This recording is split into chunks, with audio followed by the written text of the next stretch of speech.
कहता है कि 12 सेमी व्यास का एक वृत्तीय बेलन जल से अंशतः भरा हुआ है। अंशतः मतलब पूरे लगभग जो है भरा हुआ है।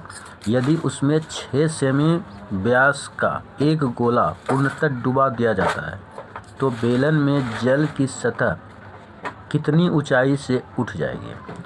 अगर मान लीजिए कि जब कुछ अंश है, मतलब अंशतः मतलब कुछ भाग बेलन में जल भरा है। मान लीजिए फोटो बनाते हैं, इसका डायग्राम, ये बेलन हो गया मेरा।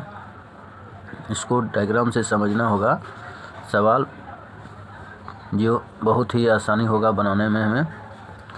ये मान लीजिए कि हमारा बेलन हो गया और अंशतः कहता है मतलब कुछ भाग यहाँ तक मान लीजिए जल भरा हुआ है, यहाँ तक जल भरा हुआ है, ये यहाँ तक भरा हुआ है, इसमें जल भरा हुआ है और इसमें एक गोला मतलब 6 सेमी व्यास वाला एक गोली डाल दिया है, यहाँ डाल दिया इतना बड़ा। इसका जो व्यास है ये यहाँ से लेके यहाँ तक दूरी ये हो गया 6 सेंटीमीटर। तो इसके डुबाने के बाद जो जल का स्तर उठा है वो यहाँ तक उठ गया, मान लीजिए यहाँ तक उठ गया।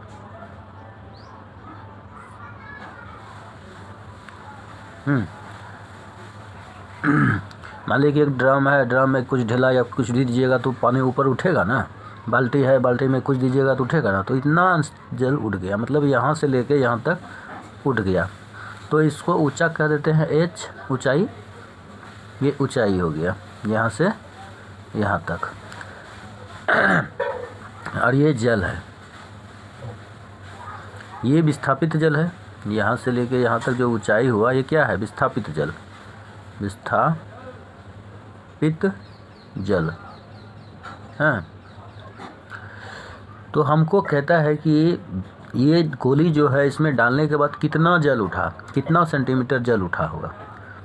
तो हम इस पर अब सवाल बनाते हैं। चूँकि गोले का जो आयतन है, चूँकि गोले का व्यास, ठीक है, व्यास, गोले का व्यास d बराबर कितना है? 6 सेंटीमीटर है। इसलिए r बराबर त्रिज्या कितना होगा? 6/2 बराबर 3 सेंटीमीटर हो जाएगा। जब ये मेरा त्रिज्या सेंटीमीटर हो गया तो गोले का आयतन हम निकाल सकते हैं, आसानी से निकाल सकते हैं। तो गोले का आयतन लिखेंगे, गोले का आयतन बराबर क्या होता है? 4/3 पाई r क्यूब। तो 4/3 पाई r का मान कितना है? मेरा 3 आया है। इसका क्यू है तो मतलब 3 बार गुना है। अब देखिए ये 3 इस 3 से कट जाएगा, बराबर कितना हो गया? 3 3 9 चौक 36 और ये गो बीच में बचा हुआ है ये पाई, 36 पाई क्या है? आयतन है। तो घन सेमी हो जाएगा, घन सेमी। यह सेंटीमीटर क्यूब लिख देते हैं, इसको हम 1 मान लेते हैं। एक चीज़ तो मेरा निकल गया। अब दूसरा पे चलते हैं।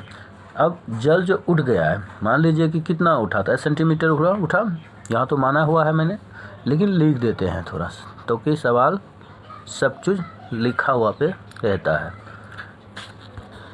इसीलिए उठे हुए जल का आयतन, उठे हुए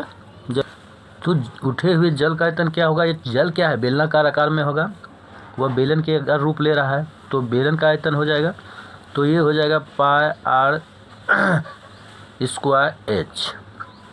तो पाई तो है ही, और r का मान कितना है? देखिए r जो है ये 12 सेंटीमीटर दिया हुआ है। ऊपर सवाल में पढ़े होंगे 12 सेंटीमीटर व्यास का एक वृत्तीय बेलन है। तो 12 सेंटीमीटर है व्यास है बेलन का। तो चूँकि बेलन का व्यास बराबर 12 सेंटीमीटर, इसलिए r बराबर कितना है? 12/2 बराबर 6 सेंटीमीटर, 6 सेंटीमीटर। तो बेलन का जो त्रिज्या है वह कितना हो जाएगा? 6 सेंटीमीटर हो जाएगा। तो उसको हम रख देते हैं, ये 6 गुना 6 और h पता नहीं, h निकालना है इसीलिए। तो ये हो गया 6 36, इसका भी 36 पाई h हो गया। अब हमको ऊंचाई निकालना है, इसीलिए जल का आयतन बराबर गोले का आयतन कर देंगे। तो यहाँ पर उठे जल का आयतन मेरा 36 पाई आया है, 36 पाई।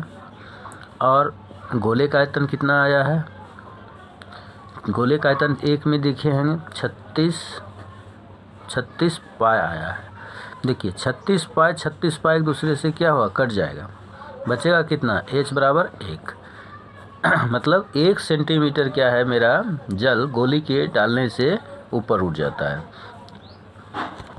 यही सवाल क्या पूछ रहा था कि कितना सेंटीमीटर जो है कि 6 सेंटीमीटर व्यास वाले गोली को अगर 12 सेंटीमीटर वाले व्यास के एक बेलन में जो कि जिसमें कि कुछ जल नीचे है उसमें एक गोला डाला गया है, उससे कितना सेंटीमीटर वो ऊपर उठा है। तो ये मेरा 1 सेंटीमीटर आंसर आया है। ठीक है।